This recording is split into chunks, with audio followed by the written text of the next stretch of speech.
two hydrogen atom collides head on and ends up with zero kinetic energy. Each then emits a photon with wavelength 121.6 nanometer, which transition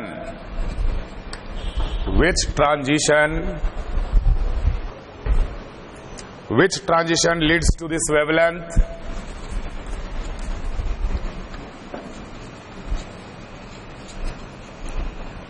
And how fast the atoms were moving before collision?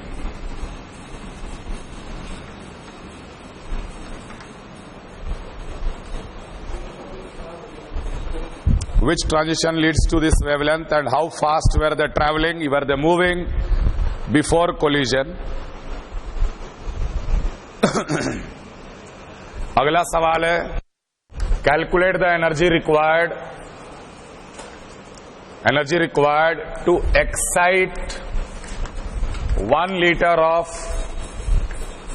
hydrogen gas at 1 atmosphere and 273 Kelvin to the first excited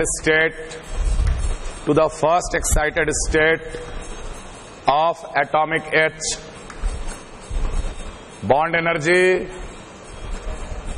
energy of hydrogen is equal to 436 kilojoule per mole. Simply revision point of view से, है कि नहीं?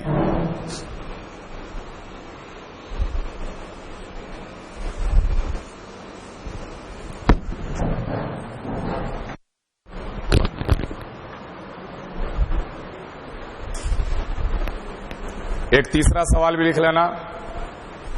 अ proton captures a free electron whose kinetic energy is 0 and forms a hydrogen atom of lowest energy level,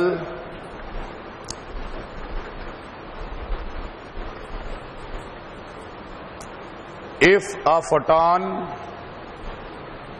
is emitted in the process,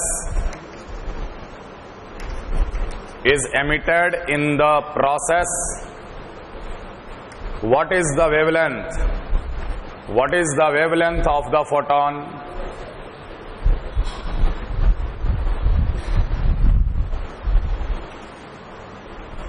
पहला सवाल समझ में आ रहा है? 2 हाइड्रोजन के एटम थे जो कुछ वेलोसिटी से मूव कर रहे थे, मान लेते v वेलोसिटी, और ये टकराते हैं. टकराने के बाद उनका काइनेटिक एनर्जी 0 हो जाता है, मतलब कि उसका वेलोसिटी 0 हो जाता है. तब each then emits a photon with wavelength 121.6 nanometre. इसमें से भी एक फोटॉन निकला, और दोनों फोटॉन का वेवलेंथ 121.6, यहां पर भी 121.6 नैनोमीटर. दोनों में से एक फोटॉन बाहर निकला. आपको बताना है कि कौन सा ट्रांजिशन ये वेवलेंथ दे सकता है, और दूसरा कितना वेलोसिटी था जब वो कोलिजन के पहले मूव कर रहा था. ये भी अपने आप में डिफरेंट सवाल है. देखो, हम लोग क्लास में ऑलरेडी बोर मॉडल के बहुत सारे क्वेश्चंस कर चुके हैं. बोर मॉडल के सवाल मतलब minimum energy, maximum energy, minimum wavelength, maximum wavelength, Lyman, Balmer, Paschen. आप लोग को जितने दिन तक पैरेलल किया जा रहा था उतने दिन तक यहां सिर्फ सवाल हो रहा था. तो मैं आप लोगों से रिकमेंड करूंगा P1 कि आप लोग इस बैच का क्लास नोट्स को जेरॉक्स करा लीजिए, एटॉमिक स्ट्रक्चर का नोट्स दे देना, और तुम लोग भी उनका एटॉमिक स्ट्रक्चर का नोट्स को भी शेयर करना. समझ में आ रहा है? तो देखो, अगर दोनों ने सेम वेवलेंथ वाला फोटोन अगर एमिट किया है तो जरूर इसका इलेक्ट्रॉन हायर ऑर्बिट से लोअर ऑर्बिट की ओर आया होगा।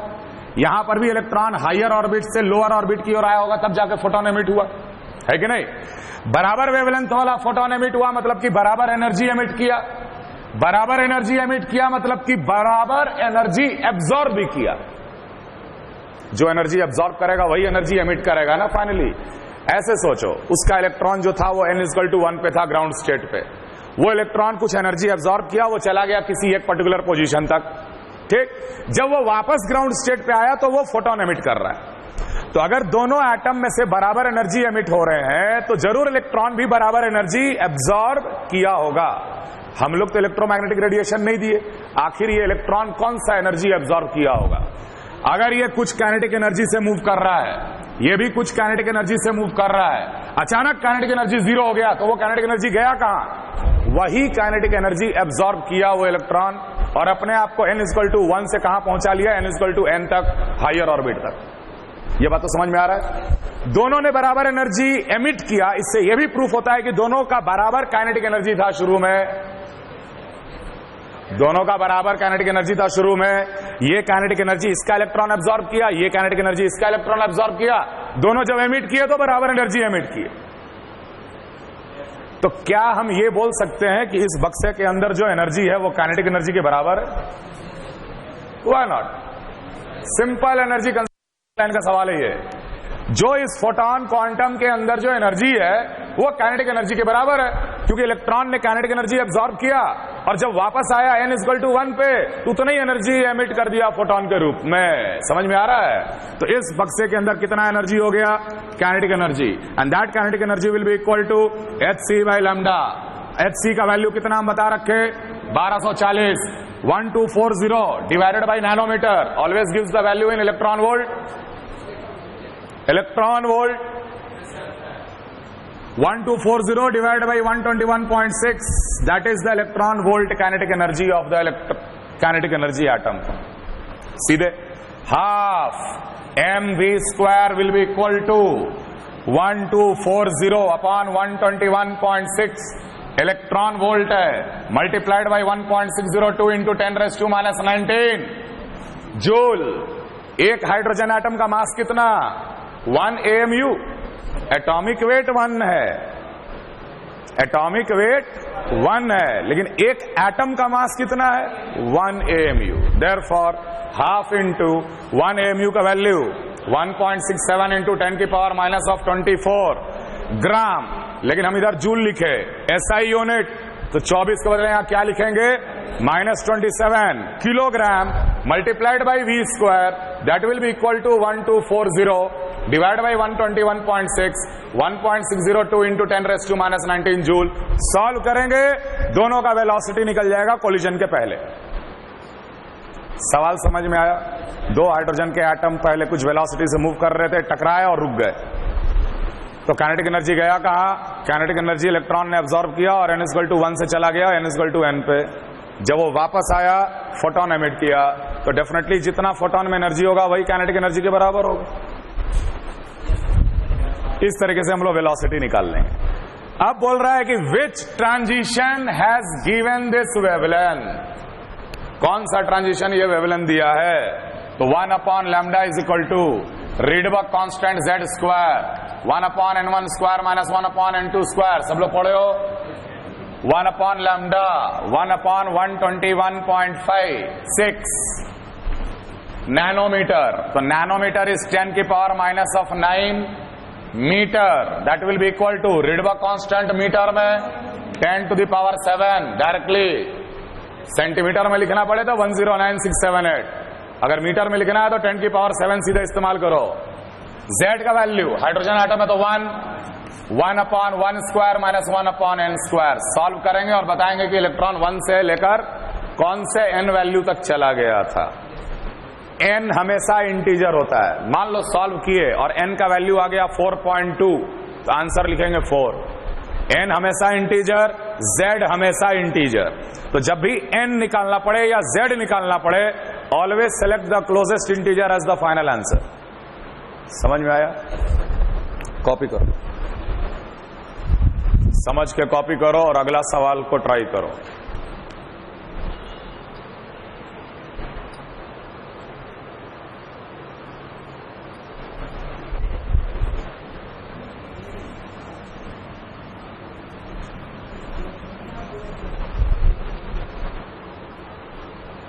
Calculate the energy required to excite 1 liter of the hydrogen gas at 1 atmosphere and 273 Kelvin to the first excited state of atomic H. Bond energy of hydrogen दिया हुआ है 436 kilojoule per mole. What is bond energy? The energy required to break the bond. Hydrogen जो है वो H bonded to H होगा. इसको तोड़ने के लिए जो एनर्जी की रिक्वायरमेंट होगी ताकि वो 2H बन जाए, एटॉमिक H बन जाए, वो तोड़ने के लिए energy required is 436 kilo joule per mole. चल बता दो जरा, डिस्कशन काम तुम बताओ कैसे सॉल्व करेंगे. H2 को H में कन्वर्ट करेंगे. हाँ, फर्स्ट एक्साइटेड स्टेट मतलब कौन सा number? n is equal to है फर्स्ट एक्साइटेड स्टेट किसको बोला जाता? अबे 1 से 2 क्या होता है? हमारे फर्स्ट एक्साइटेड स्टेट किसको बोला जाता? n is equal to 2 is the first excited state. Simple answer. हाँ ठीक है, 1 से 2 भेजना है. फिर बता, है दोनों को ऐड कर देंगे. करो करो करो करो करो सॉल्व करो सॉल्व करो सॉल्व करो.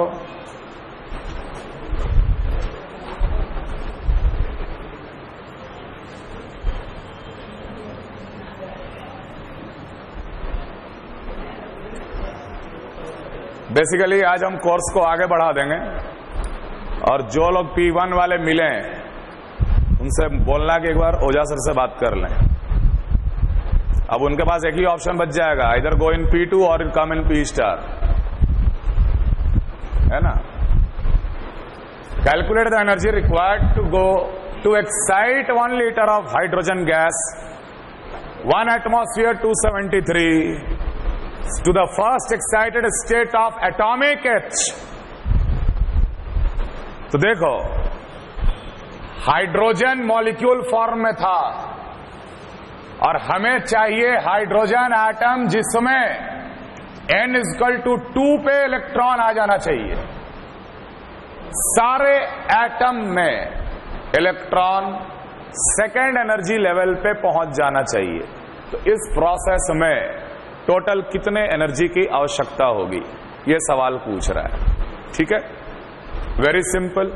सबसे पहला काम तो हम ये करेंगे कि इस हाइड्रोजन को तोड़कर हम लोग H के एटम्स बनाएंगे और उसके बाद हर एक एटम के, जैसे मान लो एक हाइड्रोजन का एटम का इलेक्ट्रॉन n इक्वल टू 1 पे था, सबको भेजेंगे n इक्वल टू 2 पे.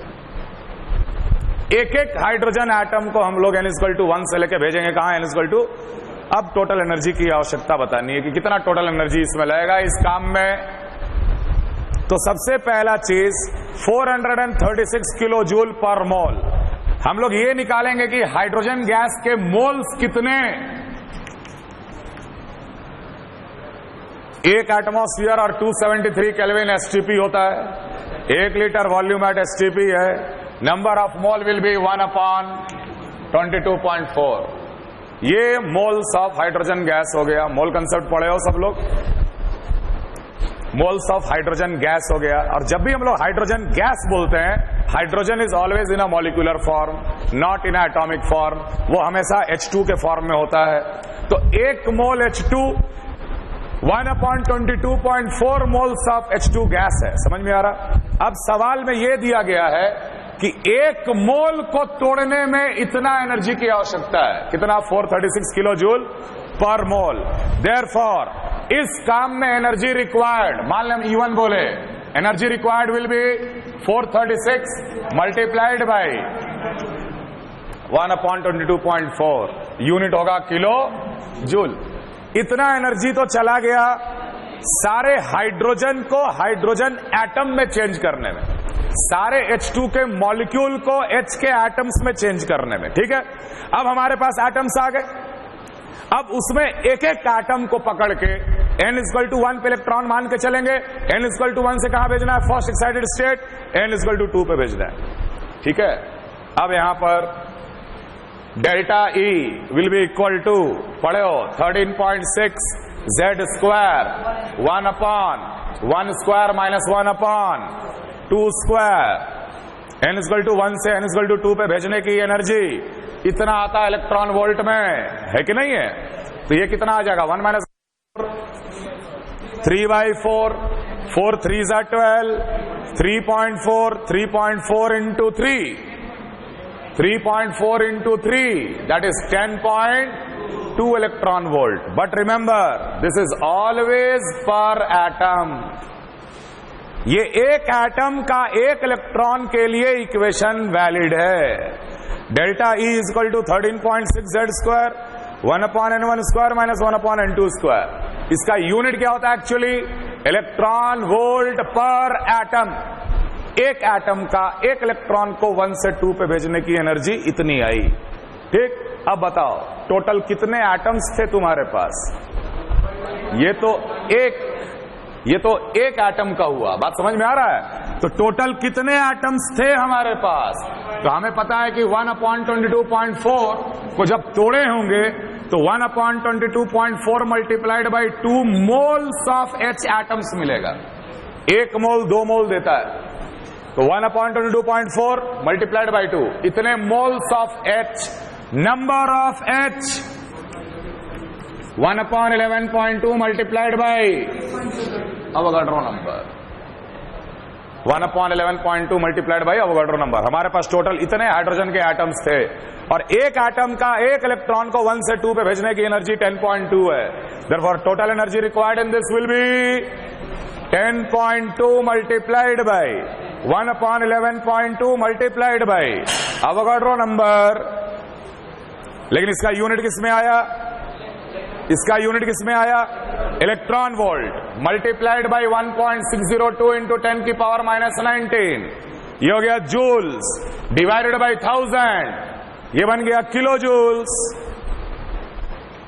और ध्यान देना, शायद मोल कंसेप्ट में पढ़ाया गया होगा कि इन दोनों का value 96500 1 Faraday. AMU multiplied by Na is 1. ये तो इलेक्ट्रॉन का charge multiplied by Na 1 Faraday कहलाता है. 96500 सीधे बिठाना है, सॉल्व करना है, किलो जूल में निकल गया. आंसर क्या होगा? E1 प्लस किलो जूल में. This will be the total energy required for converting all the hydrogen gas into second excited state of atomic H. अगला सवाल का भी लैंग्वेज थोड़ा सा लगेगा अटपटा, लेकिन है एक लाइन का, बिल्कुल क्लियरली समझो. A proton captures an electron. What is a proton? एक प्रोटॉन. अ प्रोटॉन माने एक proton captures a free electron. Electron का काइनेटिक एनर्जी पहले 0 था. To form a H atom of lowest energy level. सबसे पहले यह बता तो H एटम का क्या स्ट्रक्चर है? H एटम में न्यूक्लियस है और हाइड्रोजन एटम के पास एक इलेक्ट्रॉन भी है. न्यूक्लियस में क्या है? एक प्रोटॉन ही तो है, न्यूट्रॉन तो होता नहीं. तो एक प्रोटॉन बोलना मतलब अगर हाइड्रोजन के एटम में ये इलेक्ट्रॉन नहीं होता तो सिर्फ प्रोटॉन ही तो है. समझ में आ रहा है? रिमेंबर, इसीलिए हम लोग H प्लस को ना प्रोटॉन बोलते हैं. H प्लस का मतलब हाइड्रोजन का जब एक इलेक्ट्रॉन निकाल लिया जाए तो H प्लस बन जाएगा, लेकिन उसके पास बचेगा क्या? सिर्फ प्रोटॉन ही तो बचेगा. So H plus is considered to be a single proton. H plus क्या है? सिंगल प्रोटॉन है, बस, और कुछ नहीं है. क्लियर? यही एक प्रोटॉन एक इलेक्ट्रॉन जिसका काइनेटिक एनर्जी 0 था उसको कैप्चर करके n इक्वल टू 1 पे ले आया और खुद को लोएस्ट एनर्जी लेवल वाला हाइड्रोजन एटम बना लिया. लोएस्ट एनर्जी वाला हाइड्रोजन एटम बना लिया. तो इस प्रोसेस में एक फोटोन निकला. समझ में आ रहा है? फोटोन का वेवलेंथ कितना? तो हम मान लें कि ये इलेक्ट्रॉन जब एटम के बाहर था तो इनडायरेक्टली वो कहां था? n इक्वल टू इन्फिनिटी पे था. n इक्वल टू इन्फिनिटी से कहां तक आ रहा है? n इक्वल टू 1 तक आ रहा है. थोड़ी देर के लिए रिकॉल करो, जब 1 से इंफिनिटी पे भेजना था तो कितने एनर्जी की? Ionisation energy, that is called ionisation energy 13.6 Z²। यहां Z1 है। तो जब 1 से इंफिनिटी तक भेजने के लिए एनर्जी की रिक्वायरमेंट आयनाइजेशन एनर्जी थी, तो जब इंफिनिटी से जो 1 आएगा तो ऑब्वियसली ये आयनाइजेशन एनर्जी ही लिबरेट करेगा। और चूंकि हाइड्रोजन एटम है तो ये आयनाइजेशन एनर्जी कितना होगा? 13.6 इलेक्ट्रॉन वोल्ट लैम्डा।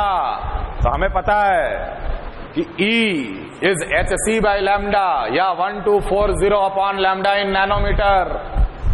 तो E किस में आ जाता है? इलेक्ट्रॉन वोल्ट में। तो सीधे 13.6 इलेक्ट्रॉन वोल्ट 1240 लैम्डा नैनोमीटर में। लैम्डा नैनोमीटर में कितना आ गया? 1240 अपॉन 13.6। आंसर इतनी वेवलेंथ का फोटोन एमिट करेगा। सिंपल सा सवाल है। Wave nature of a particle, this concept was given by de Broglie. हम लोग इससे पहले पढ़े थे कि इलेक्ट्रोमैग्नेटिक रेडिएशन का ड्यूअल कैरेक्टर होता है, वेव कैरेक्टर होता है और पार्टिकल नेचर भी होता है। और सबसे स्ट्रांग प्रूफ क्या था? Photo electric effect. Photo electric effect क्यों वो प्रूफ माना गया? क्योंकि जो इलेक्ट्रॉन बाहर आ रहा है कुछ वेलोसिटी से बाहर आ रहा है। वेलोसिटी है मतलब कि मोमेंटम भी है। उसको मोमेंटम किसने दिया? लाइट ने दिया। तो मोमेंटम ट्रांसफर सिर्फ पार्टिकल ही कर सकता है, वेव मोमेंटम ट्रांसफर नहीं करता। जरूर एक पार्टिकल आके हिट किया और मोमेंटम ट्रांसफर किया और इलेक्ट्रॉन कुछ मोमेंटम से या कुछ काइनेटिक एनर्जी से बाहर निकल गया। तो इलेक्ट्रोमैग्नेटिक रेडिएशन का डुअल नेचर हम लोग ऑलरेडी पढ़ चुके, that is called Planck's quantum theory. E is equal to Nhν, energy is always quantised. Particle का भी वेव नेचर होता है as suggested by de Broglie. Note करो, whenever any particle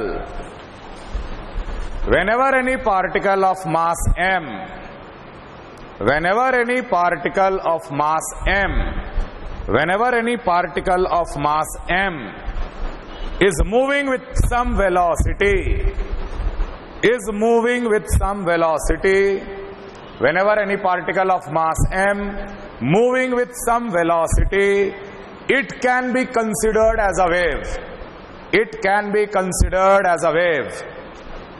It can be considered as a wave. किसी भी particle को अगर वो मूव कर रहा है तब, रेस्ट पे नहीं, अगर एक पार्टिकल मूव कर रहा है विथ वेलोसिटी v, मूवमेंट में है, तो उसे हम लोग एक वेव की तरह मान सकते हैं।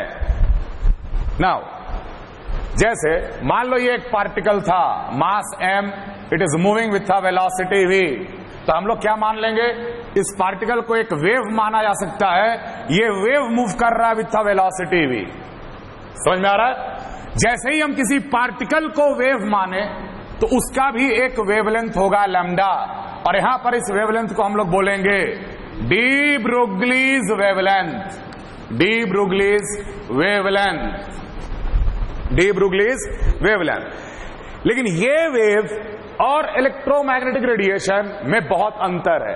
पहला अंतर, they are not energy carriers, they are not energy carriers. दूसरा, they cannot propagate in 3D space. They always remain where the particle remains. Where the particle remains. अरे ये वेव कहां पर होगा? जहां पार्टिकल होगा वही वेव होगा, क्योंकि आपने पार्टिकल को ही तो वेव मान लिया है। कोई भी पार्टिकल अगर वो वेलोसिटी v से अगर मूव कर रहा है तो उसे हम लोग वेव मान सकते हैं और उसका भी एक वेवलेंथ होगा।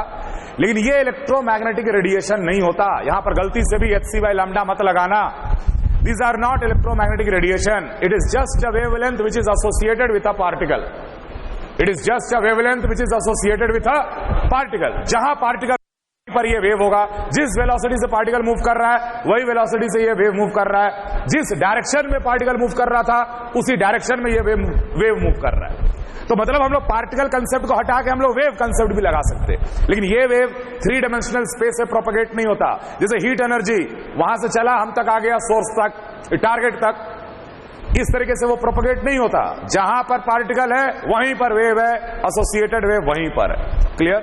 Now this concept is valid only for सब एटॉमिक पार्टिकल्स। ऐसा नहीं कि हम क्रिकेट का बॉल को हम वेव मान लें। ये वैलिड किस संदर्भ में है? Electron, proton, neutron, even atom, molecule. This concept is valid only for fundamental particles. Note करो, this concept is valid only for fundamental particles. This concept is valid only for fundamental particles. This concept is valid only for fundamental particles like electron, proton, neutron. Like electron, proton, neutron, atom, molecules, etc. Like electron, proton, neutron, atoms, molecules, etc. तो किसी भी सब atomic particle को हम लोग एक wave मान सकते हैं। They are the wave associated with that particle only. They never propagate in 3D space. They are not a energy carrier. Don't apply hc by lambda। They are not electromagnetic radiation. They are the wave associated with a particle. जितना velocity particle का होगा उतना ही velocity उस wave का भी होगा। जहां जहां वो पार्टिकल जा रहा है हम लोग सोचेंगे वहीं वहीं वेव भी जा रहा है। तो उस पार्टिकल को अगर हम लोग वेव मान के भी प्रॉब्लम को सॉल्व करें तो कोई गलत काम नहीं करेंगे। समझ में आ रहा है? नाउ डी ब्रूगली सबसे पहले फोटोन के ऊपर यह कंसेप्ट लगाया कि फोटोन पार्टिकल है और फोटोन वेव का कैरेक्टर है। वेव का फंडामेंटल पार्टिकल क्या, या इलेक्ट्रोमैग्नेटिक रेडिएशन का फंडामेंटल पार्टिकल क्या है? फोटोन। तो फोटोन के पास पार्टिकल नेचर भी है और वेव नेचर भी है। तो दोनों को कोरिलेट किया। कैसे? कि फोटोन का एनर्जी क्या होता है? E = mc²। E = mc²। और वही फोटोन के पास एनर्जी भी है। कितना एनर्जी है? hc by lambda एनर्जी भी है। फोटोन को पार्टिकल मान के अगर हम एनर्जी लें तो E = mc² लगाना पड़ेगा, और फोटोन को अगर हम वेव मानकर अगर एनर्जी लिखें तो hν लिखना पड़ेगा, क्योंकि एक फोटोन के पास hν अमाउंट ऑफ एनर्जी होता है या hc by lambda amount of energy होता कि नहीं? सीधे C और C कट गया तो यहां से आ गया lambda will be equal to h/mc। What is m into c? Mass into velocity. Mass into velocity is always momentum. So de Broglie gave a equation which is a very simple equation कि lambda is always equal to h by p, and this is called de Broglie's equation where p is momentum, where p is momentum, where p is momentum। अब आपके सामने ऐसा सवाल आएगा कि एक electron कुछ वेलोसिटी से मूव कर रहा है, तो बताओ उस इलेक्ट्रॉन का वेवलेंथ कितना? जब भी किसी पार्टिकल का वेवलेंथ पूछा जाए, मतलब कि आपने पार्टिकल को वेव मान लिया और जो वेवलेंथ पूछा जा रहा है वो वेवलेंथ डी ब्रूगली वेवलेंथ पूछा जा रहा है। यहां पर लैम्डा क्या है? डी ब्रूगली वेवलेंथ है। ये इलेक्ट्रोमैग्नेटिक रेडिएशन का वेवलेंथ नहीं है। समझ में आ रहा है? कार्बन डाइऑक्साइड का molecule is moving with 100 metre पर second. What is the wavelength associated with it? तो कार्बन डाइऑक्साइड मॉलिक्यूल का मास निकालेंगे, वेलोसिटी दिया हुआ है, लैम्डा इक्वल टू h/mv करके आंसर निकालेंगे। समझ में आ रहा? क्लियर है? अब देखो, डी ब्रूगली वेवलेंथ का कंसेप्ट से बोर मॉडल भी सेटिस्फाइड होता है। कैसे? मान लो न्यूक्लियस के चारों ओर एक electron of mass m is moving with the velocity v। Electron particle है। अगर उस इलेक्ट्रॉन पार्टिकल को अगर मैं वेव मान लूं तो वो वेव कैसा दिखेगा? वो वेव कुछ ऐसा दिखेगा। पार्टिकल मूव नहीं कर रहा है, एक वेव मूव कर रहा है। समझ में आ रहा है? पार्टिकल हटा दिए, पार्टिकल से जो एसोसिएटेड वेव है वो वेव ट्रैवल कर रहा है in a circular orbit. Now there can be two condition. तो वैसे ही बोल सकते थे कि सर आपने टेल को एग्जैक्ट हेड से मिला दिया, लेकिन ऐसा भी तो हो सकता था कि टेल और हेड एग्जैक्टली नहीं मिलते। तो हमें यह पता है कि एक इलेक्ट्रॉन जब भी एक ऑर्बिट में रहता है उसी ऑर्बिट में रहता है जब तक कि उसको एनर्जी मिले ना या एनर्जी लॉस ना करे। It always remains in the orbit. This concept suggest कि electron is always in the orbit, लेकिन this concept is suggesting electron has left the orbit. समझ में आ रहा है? तो ये नॉट अलाउड, मतलब the wave is not in phase, wave is not in phase.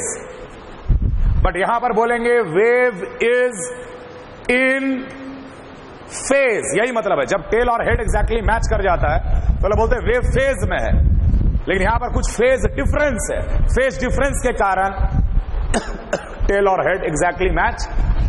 यहां पर लग रहा है कि इलेक्ट्रॉन ऑर्बिट छोड़कर निकल गया, लेकिन बोर मॉडल के अनुसार इलेक्ट्रॉन तब तक उसी ऑर्बिट में रहता है जब तक कि वो एनर्जी लॉस ना करे या एनर्जी गेन ना करे। It has a definite energy in energy shell moving with a constant velocity, है कि नहीं है? तो बोर मॉडल के अनुसार हम लोग एटॉमिक स्ट्रक्चर इस तरीके से एक्सेप्ट किए। इलेक्ट्रॉन को वेव मानते हुए डी ब्रूगली ने कहा कि ये इस तरीके से वेव की तरह मूव कर रहा है इलेक्ट्रॉन। सही बात। अगर ऐसा सिचुएशन है तो ये क्या हो गया? वेवलेंथ। मतलब कि एक ऑर्बिट जो है वो हर हाल में इंटीग्रल नंबर ऑफ वेवलेंथ से कवर होगा। जैसे 1, 2, 3, 4, 5, जब जब हेड और टेल मैच करेगा तब तक हम कह सकते हैं कि एक particular circular orbit integral number of wavelength से पूरा कवर हो जाएगा। यस और नो? एक ऑर्बिट का टोटल लेंथ कितना होता? पेरीमीटर या circumference 2 pi R, that will be always equal to n lambda. ये ध्यान रखना, where n can be 1, 2, 3, 4 and so on. Copy करो यहां तक। इंटरसेक्शन ऑफ द वेव या interference of the wave 2 pi R is n lambda. आगे लिखो first orbit. अब देख ये n जो है ना, this n is same as Bohr's shell 2 pi R1। R1 माने पहला शेल का या पहला ऑर्बिट का रेडियस 1 लैम्डा। मतलब डी ब्रूगली ने बोला कि एटम का, हाइड्रोजन लाइक एटम का पहला ऑर्बिट एक ही वेवलेंथ से कवर हो जाता है, दूसरा ऑर्बिट 2 वेवलेंथ से कवर होता है, तीसरा ऑर्बिट 3 वेवलेंथ से कवर होता है। अगर मेरे को यहां पर 4 वेवलेंथ दिख रहे, 1, 2, 3, 4, कितना? 1, 2, 3, 4, 5, जरूर ये n = 5 है। First orbit gets covered by 1 wavelength. Note करो, नोट करो। First orbit gets covered by 1 wavelength, second orbit gets covered by 2 wavelength, third orbit का पूरा सरकमफरेंस 3 वेवलेंथ कवर करता है। तो ध्यान रहे, कभी कभी नंबर ऑफ वेवलेंथ से भी हम लोग को हिंट मिल जाता कि कौन सी शेल के बारे में बात कर रहा है। हिंट दे दिया, the orbit was covered by 5 wavelength, मतलब n = 5 है यार। वो समझ में आ रहा है? तो इलेक्ट्रॉन एक पार्टिकल है, वेलोसिटी v से मूव कर रहा था, उसको भी वेव मान सकते हैं। डी ब्रूगली ने कहा अगर वेव मानेंगे तो इस तरीके से वेव माने। अब ये वेव का कंसेप्ट डी ब्रूगली ने जो दिया वो बोर मॉडल को भी वैलिड करता है। कैसे? देखो,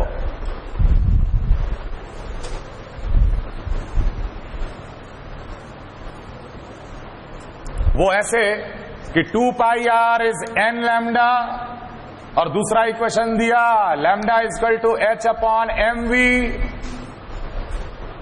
h/mv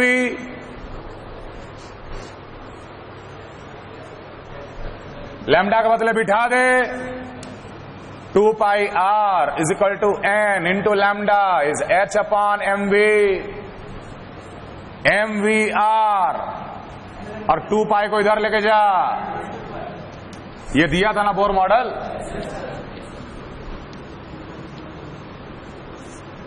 So we can say that de Broglie concept is quite in a good agreement with Bohr model. Quite in a good agreement with Bohr model.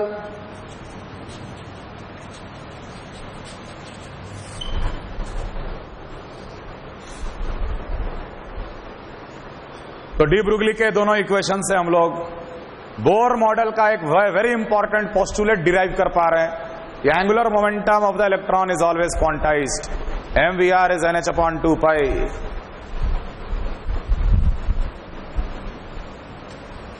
D ब्रुगली के इक्वेशन को हम लोग तरह तरह से मॉडिफाई कर सकते, जैसे लैम्डा क्या था, h बाई पी था, p क्या था, m इंटू वी था। हम लोग बोले काइनेटिक एनर्जी कितना होता है, हाफ mv स्क्वायर होता है, हाफ mv स्क्वायर होता है। 2 टाइम्स काइनेटिक एनर्जी कितना होगा, mv स्क्वायर होगा। दोनों तरफ m मल्टीप्लाई कर दिए, 2m into kinetic energy is m square v square. Square root लिए, mv निकल गया जो कि p है, under root of 2m into kinetic energy. Therefore lambda can be equal to h upon under root of 2m into kinetic energy. दूसरा form of equation, अगर मेरे को किसी पार्टिकल का काइनेटिक एनर्जी भी दिया हुआ है तो हम सीधे डी ब्रुगली इक्वेशन से, ये इक्वेशन से सीधे लैम्डा निकाल सकते हैं। Lambda is equal to h upon under root 2m के ई।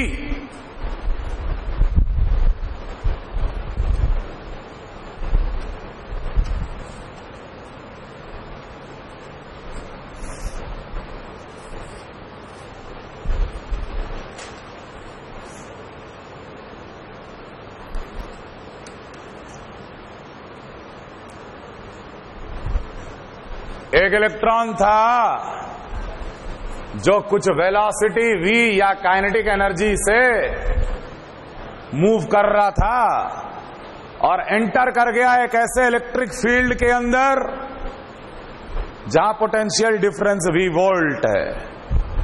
तो ऑब्वियस सी बात है कि इलेक्ट्रॉन आगे बढ़ते बढ़ते बढ़ते बढ़ते जाकर एक जगह रुक जाएगा। मतलब हम लोगों ने इतना पोटेंशियल डिफरेंस मेंटेन किया कि वो इलेक्ट्रॉन रुक गया।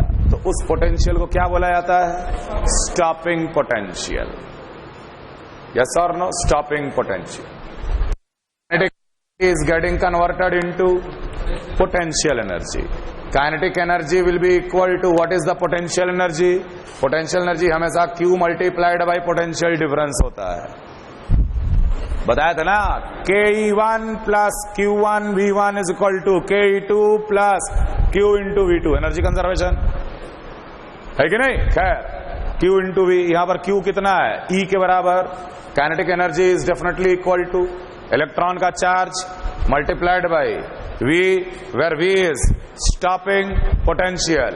Therefore lambda will be equal to h upon under root of 2m E into V, where V is the potential difference, stopping potential difference।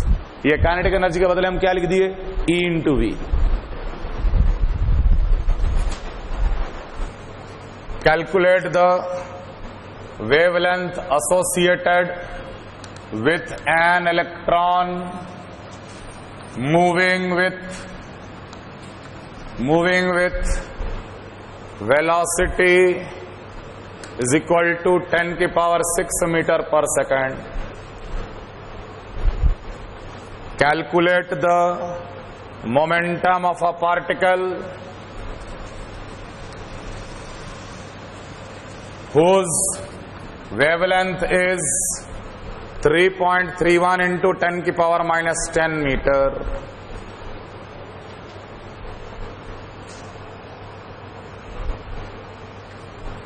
Calculate the wavelength of electron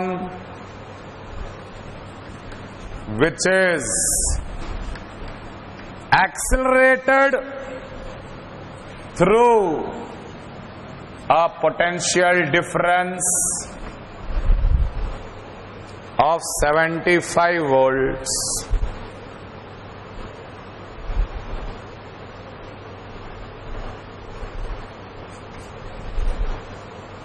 determine the wavelength of electron emitted by a metal whose threshold frequency is 2.25 into 10 की power 14 hertz when exposed to a light of wavelength 500 nanometer.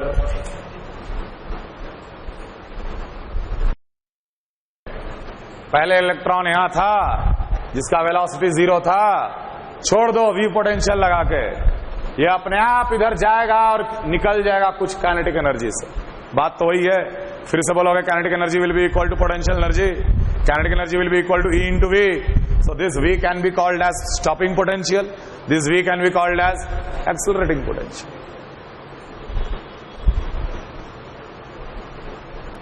पहला सीधे answer, calculate the wavelength of the associated electron moving with the velocity 10 की power 6 metre पर second.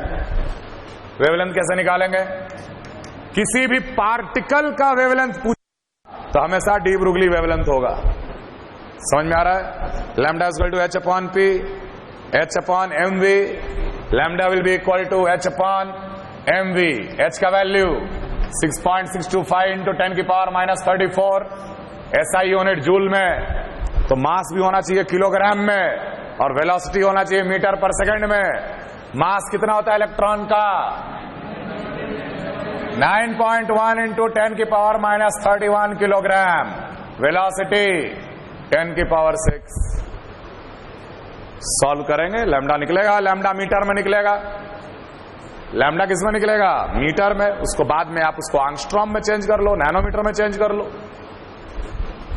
Direct formula based सवाल। अगला, calculate the momentum of a particle whose lambda is, same सवाल है यार। This will be equal to H upon P. तो यहां P हो जाएगा 6.625 इंटू 10 की पावर -34 डिवाइडेड बाई 3.31 इंटू 10 की पावर -10, 2 टाइम्स 24, 2 इंटू 10 की पावर -24 न्यूटन kg मीटर पर सेकेंड। खैर डायरेक्ट सवाल, calculate the wavelength of the electron which is accelerated through a potential difference of 75 volt. Lambda is equal to H upon under root of 2m e into v. Values बिठाए 6.625 into 10 to the power -34 under root of 2 into 9.1 into 10 की power -31। Electron का charge 1.602 into 10 की power -19। Potential difference 75 metre में निकलेगा lambda.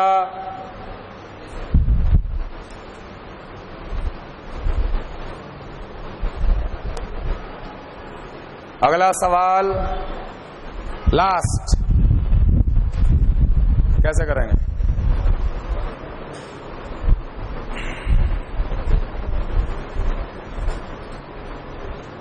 कौन से topic का सवाल है? मेटल के ऊपर एक लाइट आया, ऑब्वियसली इलेक्ट्रॉन निकल गया विथ सम काइनेटिक एनर्जी। इस इलेक्ट्रॉन का वेवलेंथ बताना है। Calculate the wavelength of the electron emitted. Photo electric effect. Threshold frequency किसे कहते हैं? न्यू नॉट है कि नहीं? तो h nu is always equal to h nu naught plus kinetic energy. Kinetic energy will be equal to h nu minus of h nu naught. यहां पर हम लोग लिख सकते हैं एच कॉमन, फ्रीक्वेंसी कितना? सी बाई लैम्डा 3 इंटू 10 की power 8 divide by lambda कितना है? 500 इंटू 10 की पावर -9 मीटर माइनस 2.25 into 10 की पावर 14 न्यू नॉट ये work function h nu naught is called threshold frequency. यहां पर h c by lambda naught लिखते तो थ्रेशोल्ड वेवलेंथ, लैम्डा नॉट को थ्रेशोल्ड, तो जहां थ्रेशोल्ड आया वो सब वर्क फंक्शन से रिलेटेड है।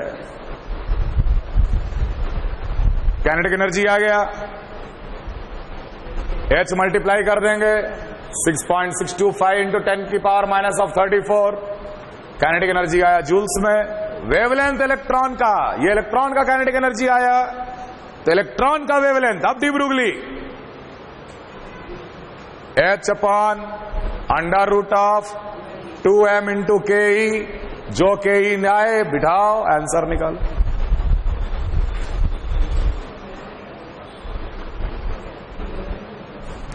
क्लियर?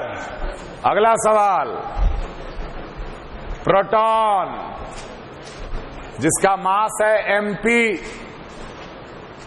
इलेक्ट्रॉन जिसका मास हम लिए me, ये मूव कर रहा था v वेलोसिटी से, ये मूव कर रहा था 2v वेलोसिटी से, तो बताओ lambda of p upon lambda of e कितना?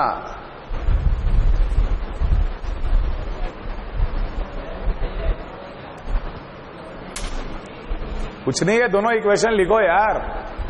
पहले वाले के लिए lambda equal to h by p लिखो, दूसरे वाले के लिए भी lambda equal to h by p लिखो, डिवाइड करके रेशियो निकालो। और तूने तो बस मास ऑफ प्रोटॉन इलेक्ट्रॉन दोनों को काट दिया, काट कूट के बराबर करके √2:1 कर दिया। अल्टीमेट आदमी, दोनों का मास बराबर है क्या? इलेक्ट्रॉन प्रोटॉन का मास बराबर होता है 1.1/920। चलो ये भी देखते हैं। यहां पे हम लोग लिखेंगे lambda of p will be equal to H upon m of p into v, और यहां लिखेंगे lambda of e is equal to H upon m of e into 2v। दोनों को डिवाइड किए तो h अपॉन v कट गया, क्या मिलेगा? 2me upon mp, 2 into mass of electron 9.1 into 10 की पावर माइनस 31। प्रोटॉन का मास 1 mu के बराबर 1.67 इंटू 10 की पावर माइनस 27 किलोग्राम। ये आंसर है।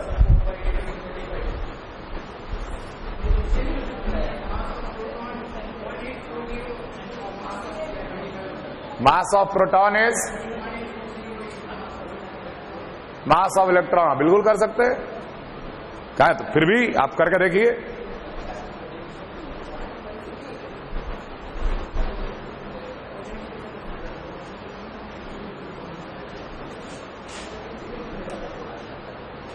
क्लियर है? आज के लिए हम यहीं पे रोक देंगे लेक्चर।